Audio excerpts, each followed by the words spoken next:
Okay, we're in Romans chapter 2. Hopefully everybody got a handout. Did everybody get? There was 2 handouts. Okay.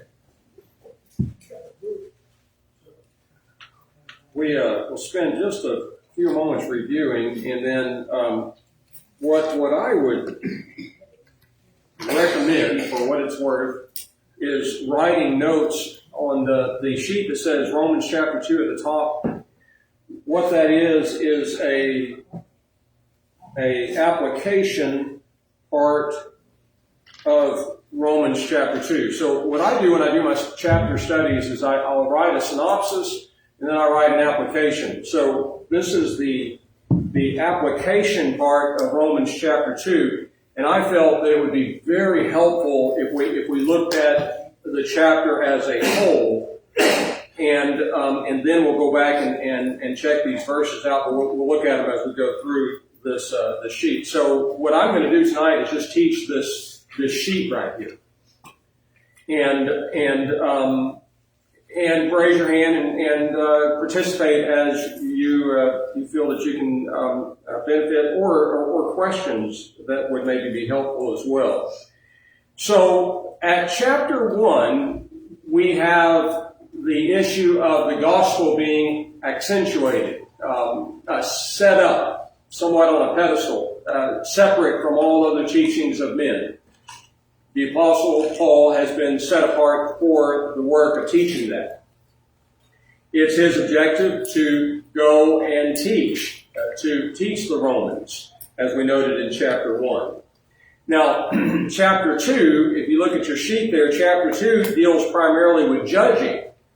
If you took the time and took a highlighter and highlighted every time the word judge, judging, judgment is made in Romans chapter 2, it's very surprising. It's all over the place. So it's obvious that Romans chapter 2 is dealing with judging people. And so what was going on was that the Jewish Christians are judging the Gentiles, but yet they're not using the same standard to judge their own selves. And so what the Apostle Paul does is he goes through, at the end of chapter 1, we noted all these sins that they were guilty of. And then we get to chapter 2 and verse 1, he says, "Wherefore you are without excuse, whoever you are that judges, for wherein you judge another, you condemn yourself. For you that judge do practice the same things." So the Jewish Christians, are guilty of the same thing that the sin that they are accusing the Gentiles of, because error is error. If you are going to practice or teach unsubstantiated religion, then you are guilty of idolatry. And so we have been really hammering that in our Deuteronomy study, haven't we?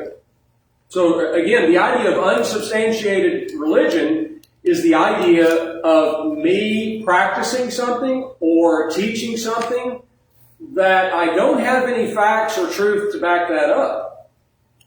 I'm just doing and saying that because it's what I feel. So if there are no Bible facts, Bible truth to back up what I'm saying or doing, then this is identified as sin. In fact, at Romans chapter 2 and verse 12, Paul really defines sin. If you read that carefully, he says, "For as many as have sinned," looking at Romans 2:12, "for as many as have sinned without the law shall also perish without the law, and as many as have sinned under the law shall be judged by the law. For not the hearers of the law are just before God, but the doers of the law shall be justified." So, just by way of similitude there, and the way the Bible is its own best commentary, I know that if I do not do the law, that's called sin. And that's why the Apostle John refers to sin as lawlessness in 1 John 5. So the Jews are just as guilty as the Gentiles because they are teaching this. Now, when we get to chapter 2, In verse 25, this really comes out. He says, "For circumcision indeed profits if you be a doer of the law. But if you be a transgressor of the law, your circumcision is become uncircumcision." So that's the first hint that we get as to what's going on with this letter. They are teaching things that God does not expect of us. And so this is wrong. And so when Paul said, "You're just as guilty as these Gentiles," that you readily see as they practice homosexuality that this is wrong, you're in a state of delusion that you don't see that what you are doing is wrong. So, one of the things that we can do is we step back from Romans chapter 1 and 2 and say, a great lesson that I can pull from this is the idea of assessment. Honest assessment that's based in the facts of truth. And so, as you continue to read through here, what we find is that that's how God judges. And remember what we said last week or the week before that, that at verse 11, chapter 2 and verse 11, God's not a respecter of persons. In other words, He is going to judge me, you, everybody else out there, no matter who they are, everybody's going to be judged by the same criterion or standard. And as you look through chapter 2 there, we find that case. So let's read a couple of these. In chapter 2 and verse 5, he says, "But after the hardness and impenitent heart, you treasure up for yourself wrath in the day of wrath and revelation of the righteous judgment of God, who will render to every man according to his works." Okay, so you're performing works, and the works that you're performing are going to be laid aside this criterion, which he says at verse 2, listen carefully, he says, "And we know that the judgment of God is according to truth."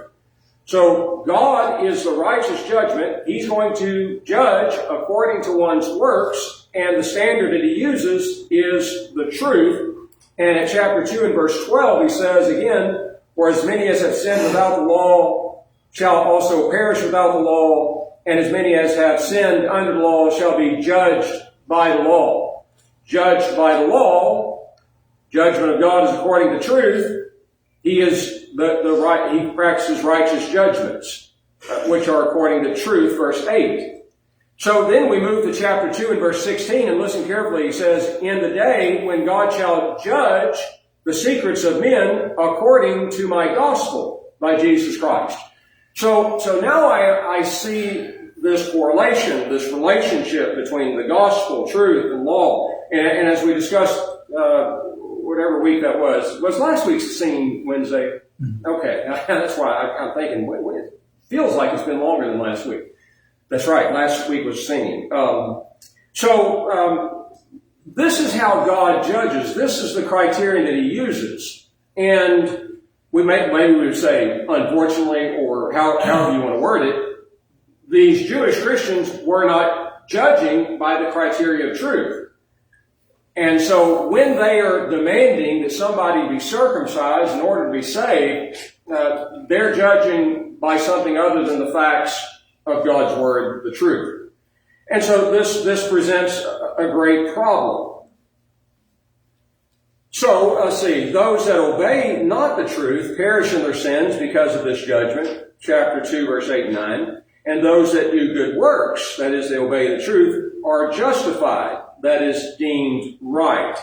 Now, at chapter 2 and verse 7, he says that, let's see, I wanted to get to this. Verse 13, he says, "For not the hearers of the law are just before God, but the doers of the law shall be justified." So, that's the first time that we run into that word in this contextual study.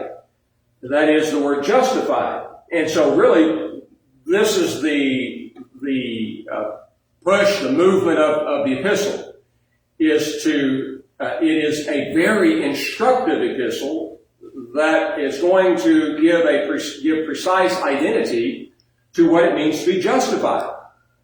And if you see there on the sheet, the idea of being justified is to be deemed righteous. So, it's according to one that justified is one that does good works. And so what it reminded me of is chapter 1. And so here's the thing. I feel like I'm probably kind of talking fast. I'm trying to pace it. But I am seeing, as I'm sure you are as well, that, as we said, the Bible is its own best commentary, but everything is interconnected. And there's not something being said just for fun. Everything has design. Everything is acting as building blocks. So at chapter 1, he's laying a foundation. The gospel is on its own. I cannot introduce things into it that God does not command, that's not there. So he has spent chapter 1 enforcing that idea. And so we get to verse 16 in the passage that we're well familiar with, for I'm not ashamed of the gospel, for it's the power of God unto salvation to everyone that believes, the Jew first and to the Gentile. So who are the ones who believe? Well, the next verse, it's those that live by faith. The righteous shall live by faith. The justified, which are the righteous, they live by faith. And so when we look back over at chapter 2 and verse 13, it's the doers of the law that are justified. Hopefully you see what I'm doing here. I'm connecting things. So a lot of times what I do, I don't know, everybody's different as far as your study tactics, but I will circle things like this. The righteous shall live by faith with like a map color. Draw a line up to those that believe at verse 16 there. And then I'll just cross the whole page and bring it over here to chapter 2 and verse 13. And that way in my mind I see it and I'm making the connections. So here's the thing. This book is not unlike any other book in the Bible in that it's going to take work to figure it out. And, I was going through this and I was thinking about Larry's class there in Matthew. Remember in Matthew 13 where Jesus is saying that he teaches in parables, and so the result of these parables is that the truths of the gospel are going to remain a mystery to some people.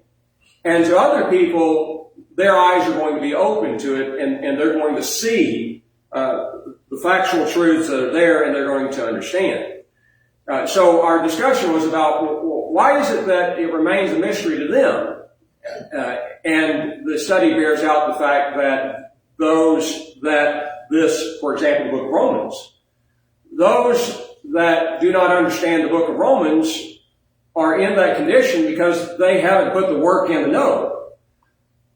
I don't want that to sound, I hope that doesn't come across bad, but that's the way the Lord talks. If I don't understand something, it's because I didn't put the work in to understand it. So my point is that this book, just like Matthew, just like Galatians or any other book, is going to take work. And when we put that work in, that's when we have those aha moments, and it gives us a great sense of peace and comfort, and increases our faith, our understanding. Go ahead. I was just going to say along those lines, the Apostle Paul, speaking of this book, when he puts work into this book for us to understand, in verse 16 of chapter 2, when he talks about the secret of men being judged by Jesus Christ according to, Paul says, my gospel. He took ownership of this truth. This was his. And the chapter 2 starts off with, therefore, the facts and reality laid out in chapter 1 of what was going on. These Jews were expecting people to accept their judgment over God's judgment.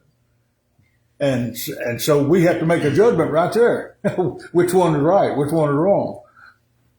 And that's a large part of our life, I think, that we're going to be presented with that scenario so many times in life. Another church is over here doing this, another church is over here saying this. And so where are we going to be in this? There's going to be a judgment made based on the work we put in. It's good stuff. Let's see. So the issue of believing, let me get back to what the main point of that. So now I see crystal clear that when the Bible speaks of one believing and being deemed righteous, justified, that's the idea of this is the individual whose works are good, as we just read there. They're doers of the law. So as we know from Hebrews chapter 11, it is doing the law that manifests the faith. So the two can't be divorced. You can't say that you believe that God is, but yet you don't do what he says to do. That's why Jesus said, why do you call me Lord, Lord, but you don't do what I tell you to do? Well, I'm obviously not your Lord. Again, these are just building blocks. Now, we're in the early stages of this game, so to say, or the book. And so it is imperative that these initial building blocks be set in place so that the more we go into this, we're building on this with Paul. Otherwise, we come into chapter 10 or chapter 9, 10, 11 on the issue of election, and we're absolutely confused because we've lost sight of the context. So that's what we're going to do. We're going to put these foundational building blocks in their place because that's what Paul's doing by inspiration of the Holy Spirit, of course. And then we will see what he wants us to see. And one other thing along these lines, I can't help, it's just the way my mind is, but I really get fixated on the methodology of writing a lot. That's just me. And it's not a bad thing, really. And so as I take note of the methodology, I say to myself, as Paul said at chapter 1, verse 14, I'm here to preach to educated and uneducated people, he says. And here's the way I'm going to do it. So that tells me that he is writing on a universal level. So God wouldn't put the book of Romans in this inspired book if he didn't expect us to study it and to understand it. And there are challenges, no doubt, but it is a beautiful book that when we get at the completion of it, our minds are in complete harmony and in tune with the identity of justification. Okay, so let's see, what else do we have here? I'm looking at the 1 to 3rd paragraph. To judge others by the truth, yet not apply the same standard as self, is to be delusional and condemned, as we saw at verse 1. Romans chapter 2 accentuates the Jews' delusion in that inferentially they believe that their heritage has saved them. They were Jews. Their fathers had received the covenant of circumcision, the law of Moses. So if you look at verse 25 and 26 there, he says, for circumcision indeed profits if you be a doer of the law. Verse 26, if therefore the uncircumcision keep the ordinances of the law, shall not his uncircumcision be reckoned for circumcision? Okay, so what we have seen, and really haven't addressed a whole lot up to this point, is this issue of the Gentile who is being condemned, but yet Paul says he is practicing the issue of nature, and therein he is received. And so this really throws a lot of people, but here's the thing, you have to ask yourself, why is he bringing that up? Did you think that when we read there from 12, 13, 14, and verse 14 starts, for when the Gentiles that have not the law do by nature the things of the law, these not having the law or a law unto themselves, and that they show the work of the law written in their hearts, their conscience bearing witness therewith, and their thoughts one with another accusing or else excusing them, in the day when God shall judge the secrets of men according to the gospel. So why did he bring that up?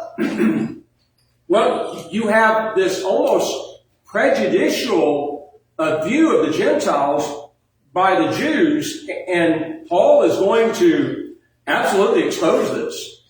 Paul. Well, Well, what he's bringing that up is that God's righteous judgment will take into account the light men had or did not have. That's what it's going to happen. God's going to take into account all that. But both Gentiles and the Jews have fell short of that, carrying that light.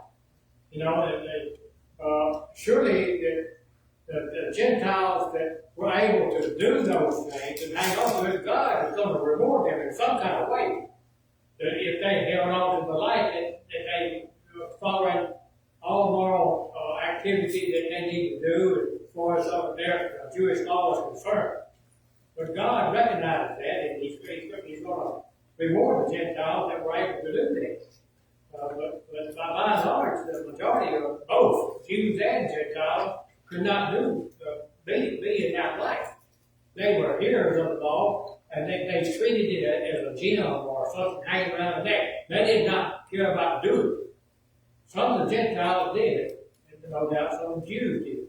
Okay, some of the Gentiles did, and they will be justified. And we can only imagine the slap in the face of a Jewish person in this time. Why? Because they were the God's chosen people, the one that the seed promise was going to go through. So how could they be justified without the law? Okay. Now, when we get to Romans chapter 4, I didn't complete that thought. How could the Gentile be justified without circumcision? Let's be very specific, because that's what he's mentioned here in chapter 2. How could the Gentile be justified without circumcision? All right, so what Paul does, we'll just jump ahead just for grin's sake, but chapter 4, if you look here with me, it's kind of interesting. He says, I'm looking at verse 1, what then shall we say that Abraham, our forefather, has found according to the flesh? For if Abraham was justified by works, he has whereof the glory, but not towards God. For what said the Scripture? And Abraham believed God, and it was reckoned unto him for righteousness. Okay, so that's a high-powered passage right there that we're going to really focus on at the appropriate time. But what's fascinating is that he's saying that Abraham was deemed righteous, justified, and it had nothing to do with circumcision and nothing to do with the Mosaic Law. Was Abraham even alive during the Mosaic Law? No. So how was he justified? Well, and then we say, was Abraham baptized for the forgiveness of his sins? You know, a lot of times we talk about the thief, people talk about the thief on the cross. What about the thief on the cross? He wasn't baptized. Well, neither was Abraham. So it's a good question, and that's what Paul's really dealing with. But look what he says at verse 10. How then was it reckoned? Now, he just said his faith was put to his account, was reckoned. Look, that's the logizomai. It was put to his account for righteousness. How then was it reckoned? When he was in circumcision or in uncircumcision? Not in circumcision, but in uncircumcision. So, my point with bringing that out is that this thought is going to continue with us. So it's not as though we're going to finish this up at chapter 2 and we're done with it. Now we're going to move on to this detailed discussion of salvation, justification, and righteousness. He's going to continue to show the great details of our salvation. And it's significant because of the world that we live in. You and I need to have the ability to speak to these people out in the world that are doing the same thing that these Jewish people are doing. They're demanding things of people that God doesn't demand. So how do I answer this? And Paul goes through 16 chapters to answer this question in a very detailed fashion. Any thoughts? Larry. I was just going to say Hebrews 1 verse 1 tells us that God, who at sundry times in various ways spoke to the fathers in times past. We sometimes think that fathers in times past is the Jews and the Jews only. But we know Melchizedek was not a Jew. You know, we know that Moses' father-in-law was not a Jew. And so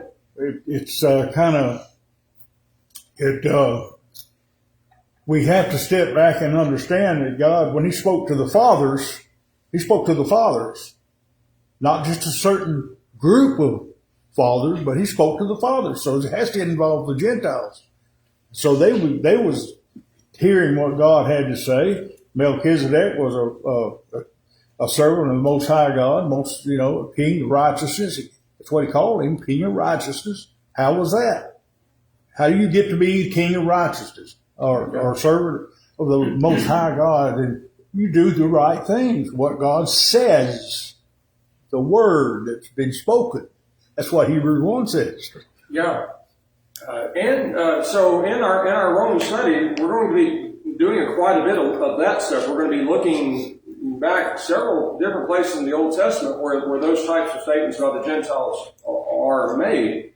The one that probably all of us are most familiar with is the Genesis 12 passage. This is the great promise of God. And through Abraham's seed would all nations be blessed. In fact, if you look at the word Gentile in the Greek, it means the nations. So it has always been this way, but the Jews got crossways. They got too big for the britches, maybe, as some people would say. They got to thinking too highly of themselves. They lost sight of bigger pictures. And because of that, they really adopted a once saved, always saved theology, if you will. And that's the reason Paul said that God is no respecter of persons.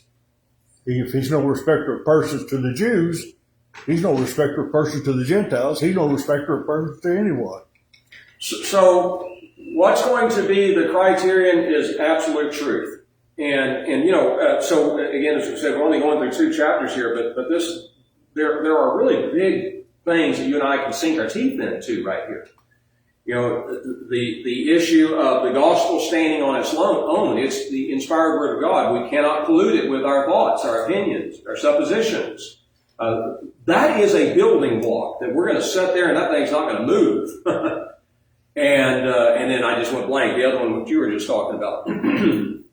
The issue of verse 11 there. That God's not a respecter of persons. So that one truth that doesn't change is the standard by which everybody is judged by.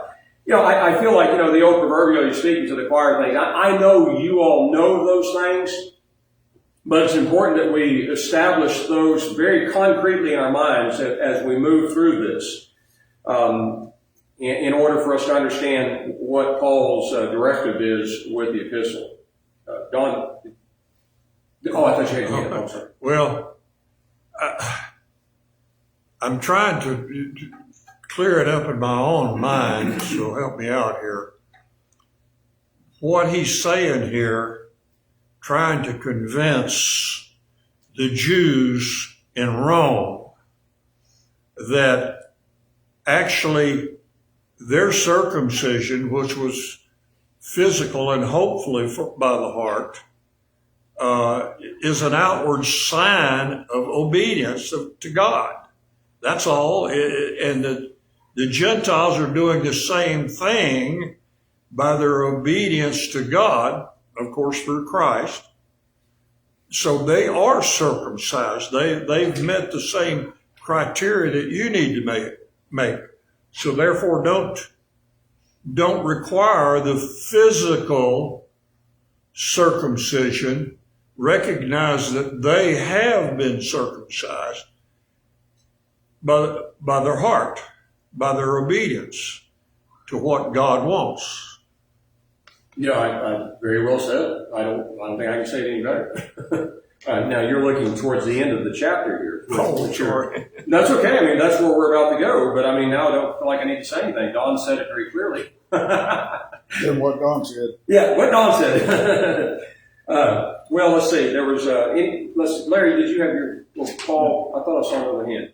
Okay. So this last paragraph here, the Jewish view of Gentiles is under consideration as it relates to judging. Some Jewish Christians believe that Gentiles are not God's chosen people. They are sinners, and they are without hope of salvation unless they are circumcised. So Paul deals with this erroneous view by way of discussion about the Gentile being approved of God when they complied with the natural constitution. This is the issue of nature.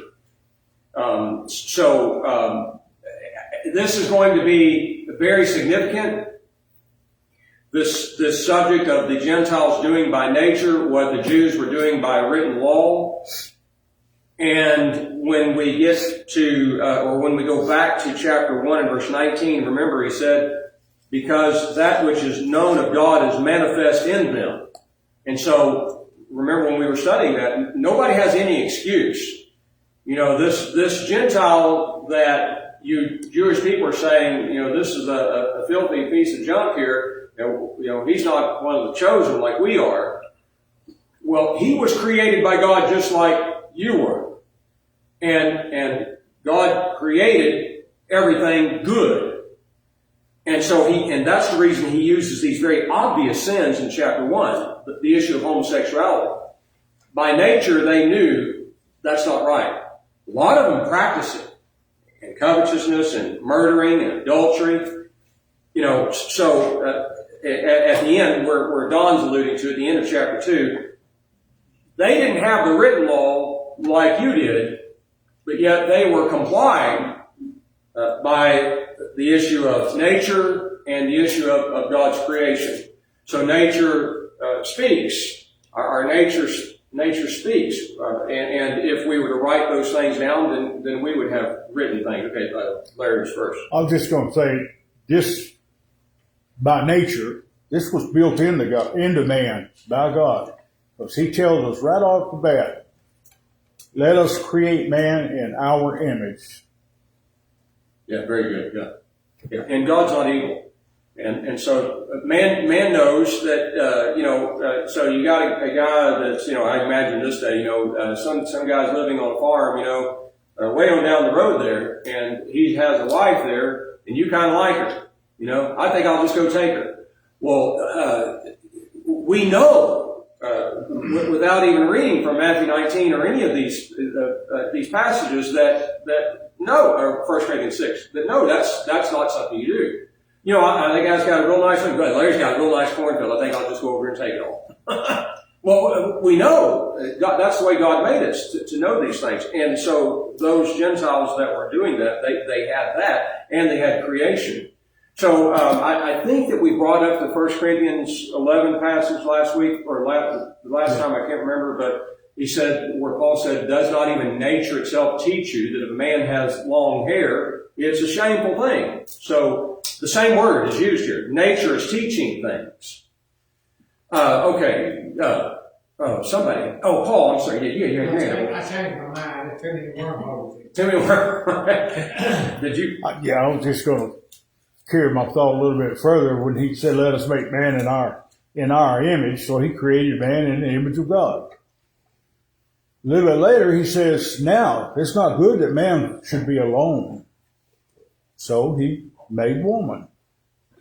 And we all know the purpose. But Paul specifies what was by nature over in the Corinthian letter. He said, in order to avoid fornication, let every man have his own wife. And so what they were doing in Romans 1, was against nature. Against nature, against the natural world, against our creative makeup, the way God made us, it goes against. And really, the point is that any sin we do goes against that nature that God made us. And so that's a lot of why, we feel guilt when we do things that are wrong. And of course, the written word helps us. We live in a wonderful time today. We have the completed word right here. It's pretty neat, the times I think that you and I live in. Let's see.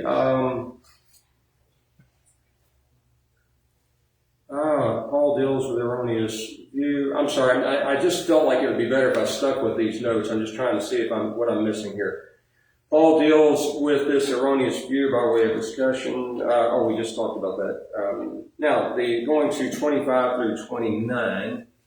Is that what Don was talking about? Yeah. And then, before I read that, so I don't want to run out of time here, but the last part here is good because Paul will expose Jewish ignorance regarding justification and in the process instruct us all in the details of salvation. Okay, so in a way, that's what the epistle is about. It is to instruct all of us on the subject of salvation, justification, the righteousness of God. And in the process, he is just literally exposing the Jews' ignorance about this subject. And he just flat out states that at chapter 10. We'll jump ahead again at chapter 10, verse 1. He says, "Brethren," I know you're familiar with this, but let's do it by way of reminder. "Brethren, my heart's desire and my supplication to God is for them that they may be saved." He's talking about his Jewish kinsmen. "For I bear them witness that they have a zeal for God, but not according to knowledge, for being ignorant of God's righteousness." Okay, so that's a key phrase, God's righteousness. We just saw that in Romans 16 and 17. That's what this whole book's about. God's righteousness is justification and salvation.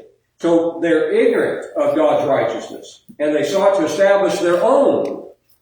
They did not subject themselves to the righteousness of God. So, I mean, all I can do is smile, because in my mind as I read that, I think to myself that this is exactly the exact wording of what we're seeing in chapter 2 regarding the one that would obey the truth versus the one that does not obey the truth. The one whose works are good versus the one whose works are not good.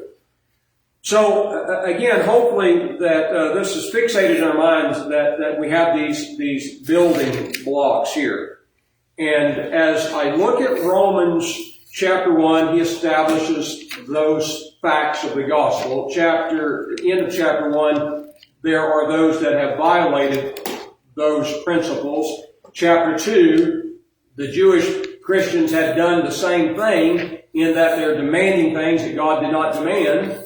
And then he says, look, God is the judge, and the criterion which he judges by is the gospel, the truth, or the law. And so we did not read this part. I was thinking that we read verse 17. But if you bear the name, looking at chapter 2 and verse 17, "But if you bear the name of Jude, and rest upon the law, and glory in God, and know his will, and approve the things that are excellent, being instructed by the law, and are confident that you yourself are a guide of the blind, a light of them that are in darkness, a corrector of the foolish, a teacher of babes, having in the law the form of knowledge and of the truth, you therefore that teach another, do you not teach yourself?" This is very convicting here. "Do you not teach yourself? You that preach that a man should not steal, do you steal? You that say that a man should not commit adultery, do you commit adultery? You that abhor idols, do you rob temples? You who glory in the law, through your transgressions of the law, you dishonor God. For the name of God is blasphemed among the Gentiles because of you, even as it is written." Now he's bringing in from Isaiah there. So, I can only imagine what a hardcore slap in the face that statement right there was. You are causing the name of God to be blasphemed because of what you are teaching about salvation that God doesn't teach. There's no facts to back this up. So, you almost see Paul's finger just going like, you are the problem. And, wow, it's some pretty stringent stuff here. Oh, we still have a few minutes. So let's get to that text that Don was talking about. Let's see, verse 20. Let's see. Let's start. We already read 25 and 26. Verse 26. Verse 27. "And shall not the uncircumcision, which is by nature, if it fulfill law, judge you, who with the take the glasses off. Who with the letter and circumcision are a transgressor of the law." Okay, so when we saw that the Gentiles do not have the law, they sinned not having the law. The point was they didn't have a written law. They didn't have this preached to them, taught to them like the Jews did. Yet they were doing good things, while the Jews who had the written law were not doing good things. So now Paul says, now here's the real issue here. It's the idea of doing what's right as opposed to doing what's wrong. The one who does what's right is the one who's justified. For, verse 28, he is not a Jew who is one outwardly, neither is that circumcision which is outward in the flesh. Okay, so what do you mean there? He's not a Jew who is one outwardly. Circumcision is not an outward deal here? Well, yes it is. God commanded to be circumcised. We went through the pain of this and it's done. But what is Paul saying? Paul's saying there's a bigger picture here. And you didn't pick up what God was laying down about this issue. So he goes on, but he is a Jew, God's person, God's man, God's woman. He is a Jew who is one inwardly, and circumcision is that of the heart, in the spirit, not in the letter, whose praise is not of men, but of God. Boy, that's a powerful way to end that right there. So, if it is the case, we could kind of borrow from the Galatians text, but there were members of the church who were being compelled to be circumcised, and if you're not circumcised, you will be persecuted. So many of the Gentile Christians were saying, well, let's just do it, and to appease these people. This was a terrible situation. So they were doing it to get the praise of those who were enforcing this. And Paul says, that's not what I'm after. I don't care what these other people say or think or do. What I care about is what God is commanding. And I'm in the business of pleasing God. And the only way I'm going to please God, and the only way you're going to please God, is to not practice unsubstantiated religion. In other words, whatever we do in word or deed, we'll do in the name of the Lord, giving thanks to God the Father, Colossians 3:17, that we oftentimes quote. I'm just going to say, he's kind of leading into Romans 6 here. Yeah, I mean, and it's all building blocks. And to me, and I think that everybody probably would say the same thing. I hope this doesn't come across. Sometimes I think, does that come across wrong? But to me, this is fun. It's fun to study, to have these aha moments, to see what God would have us to see. It's enjoyable. It really is. And maybe you think back to the days when you were in school and you had to study for a test, and there was some subject that you were having a real hard time with. For me, I had a real hard time with chemistry. And unfortunately, it was a thing that I had to take a lot of because of my program. But I had a real hard time with this, so I had to really work hard, where I was noticing a lot of other people just seemed to be really getting it. But when I worked really hard and I saw these things, these issues, and I understood them, it's a great feeling. What's a horrible feeling that's unsettling is not understanding something. That's where, and the best way I can explain it is, and I'm sure all of us have been there, maybe some of you ladies have. Women are always real smart, but it's a terrifying thing to sit in a class and you are completely lost. And the class is going on. And you're getting at the mid-semester level, midterms are here, and you're like, I'm lost. It's not a good feeling.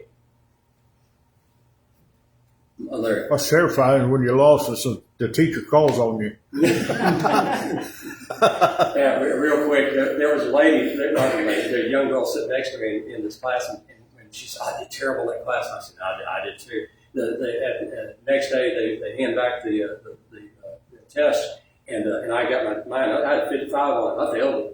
And I looked over at her. She had a 95. And I said, I thought you said you did terrible. That's why you ladies, I tell you.